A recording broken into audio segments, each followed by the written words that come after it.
If you played the song,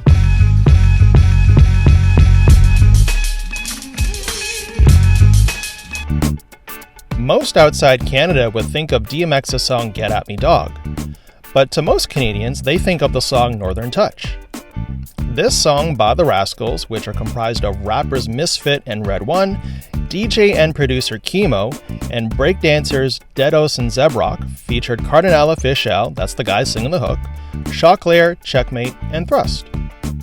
Released in 1998, it caused a major shift in how the Canadian music industry viewed hip-hop, so much so its ripple effects can still be felt today. How did this shift look like? What were these ripple effects? Hey, I'm Jay. Let's talk about the song Northern Touch.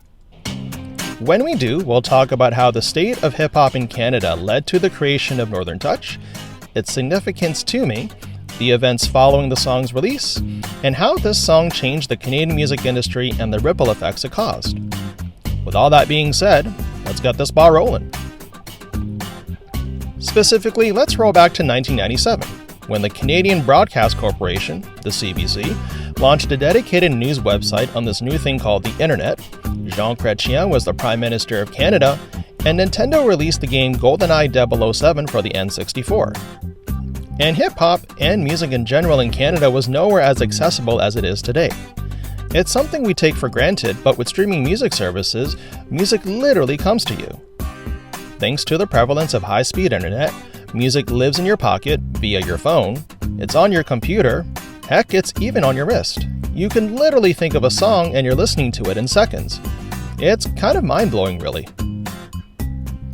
However, in 1997, obtaining music was a bit more involved.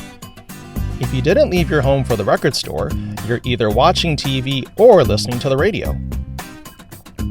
Even with TV and the radio, listening to hip-hop or urban music in general was a challenge. Why? Both sources only played hip-hop for a couple of hours a day, on specified days of the week, or it was mixed in with non-hip-hop content. In the case of Canadian television, the TV station Much Music would play hip-hop through shows like The Mix and Rap City. However, these were only shown 3 to 4 hours per day. In the case of radio, Toronto specifically because that's where I lived, Kiss 92.5 would broadcast the show The Vibe on weeknights from 11 p.m. to 1 a.m. Additionally, there was the station CKLN, which would broadcast the show Fantastic Voyage on Saturdays. As a kid growing up in this time, I often wondered why hip-hop was so hard to find. And as you will find out later, this was because music labels didn't think there was an audience to consume this music. Thankfully, other hip-hop heads shared the same thought as me. Some were so motivated that they even got hired by major record labels to stimulate their work on the genre. 3 of those were Soul Guy, manager of the Rascals, who worked at BMG Music Canada, Craig Big C Mannix, who worked as an A&R manager at Sony Music Canada, and Thrust, a rapper on Northern Touch who worked at Virgin Music Canada. Why did these individuals set their sights on record labels? Simply, record labels influenced what radio and TV played. During this time, one way music labels promoted songs and artists was through compilation albums. As the name implies, a whole bunch of artists and songs were thrown together on one album. The hope was that you liked a song, hopefully songs, and you would buy more music from that artist. Some examples of this was the TV station Much Music, who would release their annual Much Dance compilation. Seeing the success of these albums, Big C wanted to make a hip-hop compilation. Aside from putting original songs on it, he wanted it to have a song solely with Canadian artists. Needing artists to make this happen led to Big C eventually meeting Soul Guy, who would recruit his group The Rascals for the song.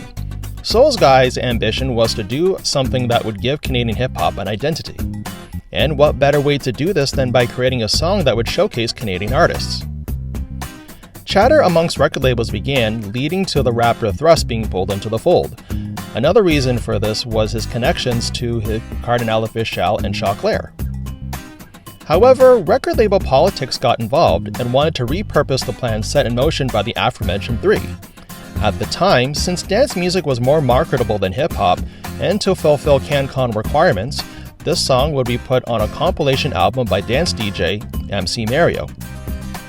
Now, side note, what is CanCon?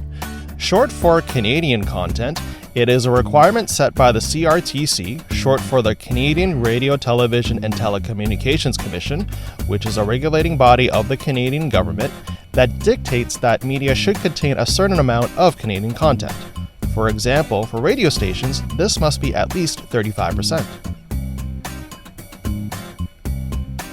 Soul Guy, Big C, and Thrust saw their song as more than just a way to fulfill a government requirement. As such, they worked out the final lineup of the song that would eventually become Northern Touch to be The Rascals and Checkmate, both hailing from Vancouver, and Cardinal Official, Chauclair, and Thrust, all three hailing from Toronto. Interestingly, instead of Cardinal Official, Julie Black and Chaos were supposed to appear on the track's chorus, but couldn't attend the song's recording session due to scheduling conflicts. With the lineup settled, next was to create the track. DJ Kemo created the song's beat by sampling the song Everything Good to You Ain't Always Good for You by VT Express. In the spring of 1997, the Rascals and Checkmate then recorded their verses in Vancouver. Going into the summer of 1997, the track was then sent to Toronto for Cardinal, Chauclair, and Thrust to record their verses. Funnily enough, on the day that Cardinal recorded his verses, he had a really bad case of allergies. So much so that he was literally carrying a box of tissues into the recording studio. As such, it gave him the distinct tone his voice had on the record. When Chauclair recounted the recording session, particularly the chorus, he said, "I just kind of remember writing this thing We Notorious, but I didn't really have all the words for it. And I remember Cardi came and added some words in there as well. We were just like, Cardi, you should go do the hook," because he had that very explosive style. Chauclair recounting why Thrust closed the track and in my opinion gave the best verse. Back then, everybody wanted to always be the anchor on the track. So me and Thrust literally did rock, paper, scissors to see who would be the last one on the track. And I lost, so I ended up being second. Now, you would think that such a culturally significant song would be released to the public the moment it was recorded. Well, not quite. Thrust put it simply, we did the song and it sat for 7 or 8 months. Soul Guy decided to put it out. Big C commenting on the song's delayed release, song was done. And sure enough, at the time, the Canadian industry being the way they were, and still are in some ways, they didn't see it as viable to do an urban comp, that's short for compilation, and they canned it and they didn't let us put it out. And this track was dormant for a while. To Soul's credit, he decided to put it out with the Rascals.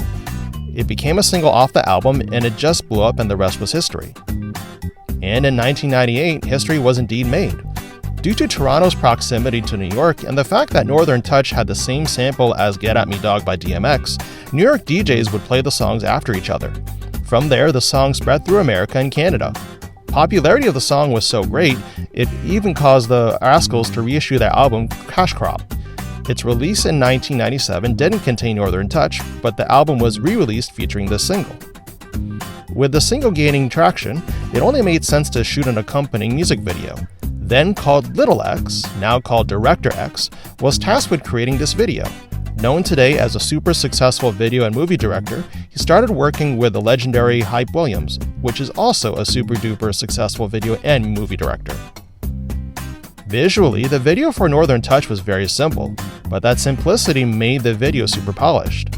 So much so, it was in constant rotation on Canada's Much Music, and was even in rotation on America's BET.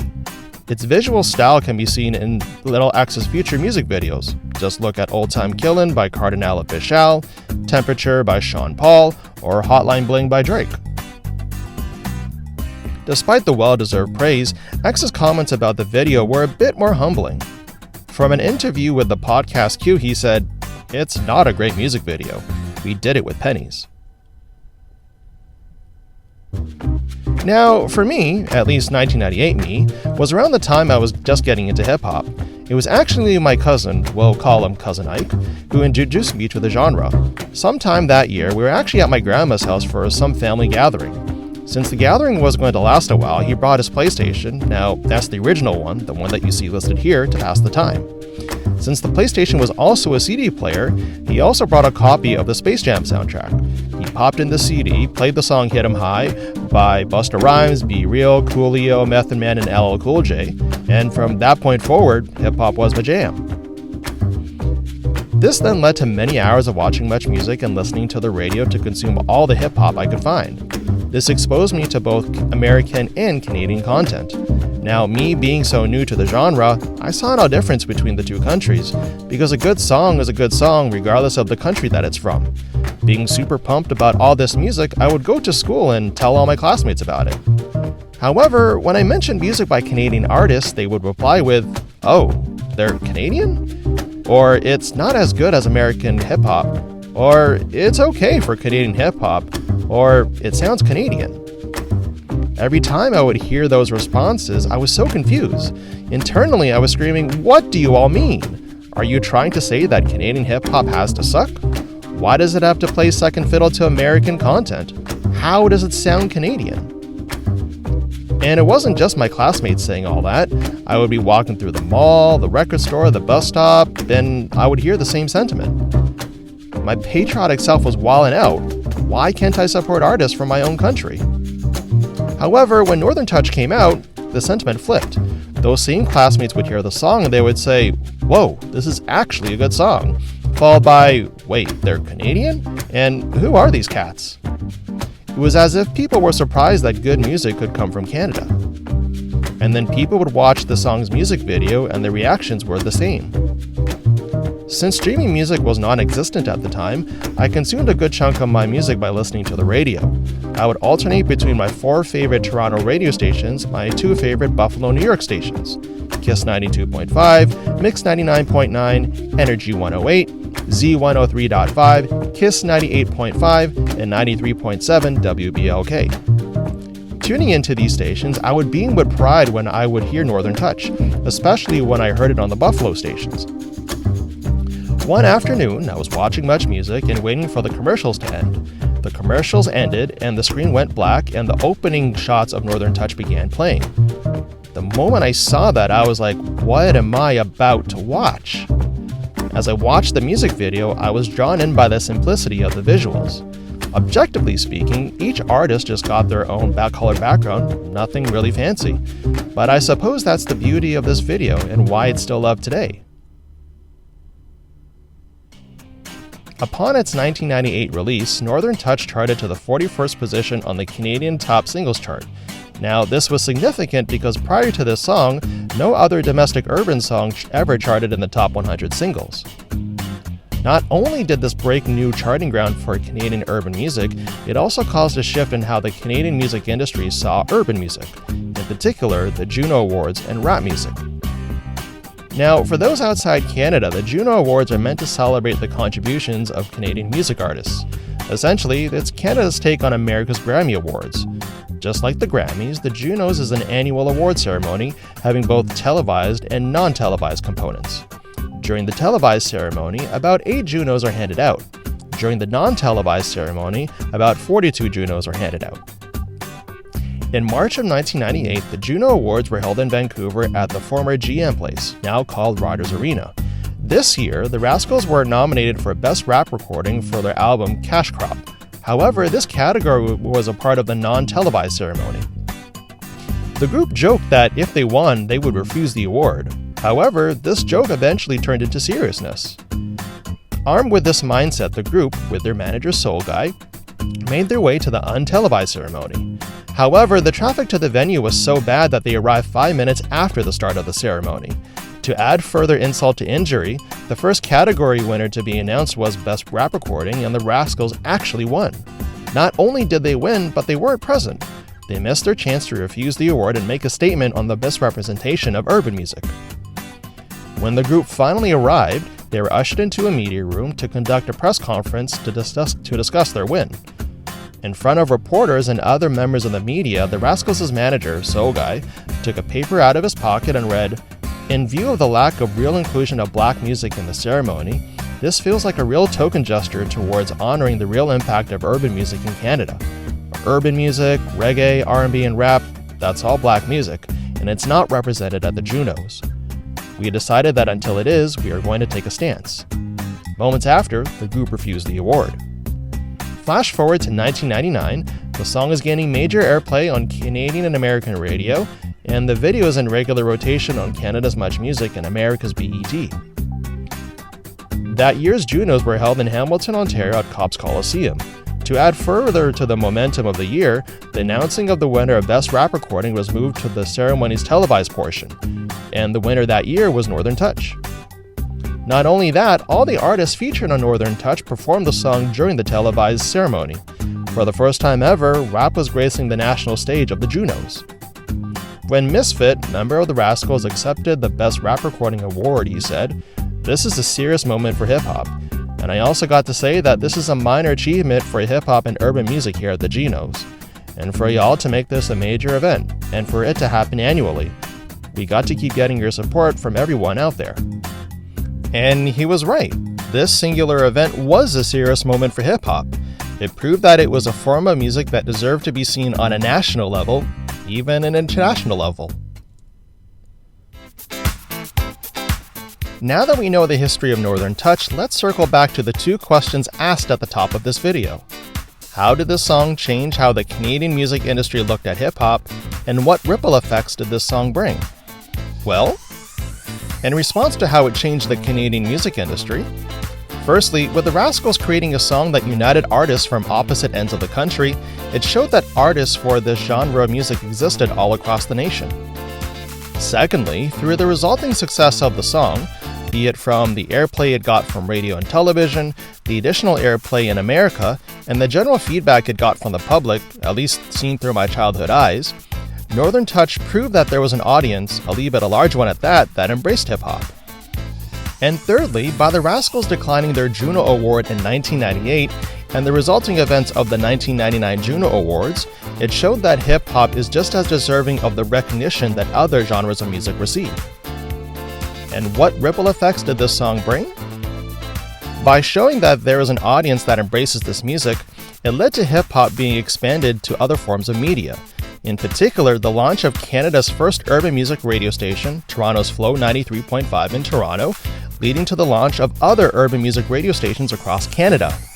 With the advent of streaming media, you can also see this on the podcasts dedicated to the genre, like We Love Hip Hop and the This Is Not a Drake podcast.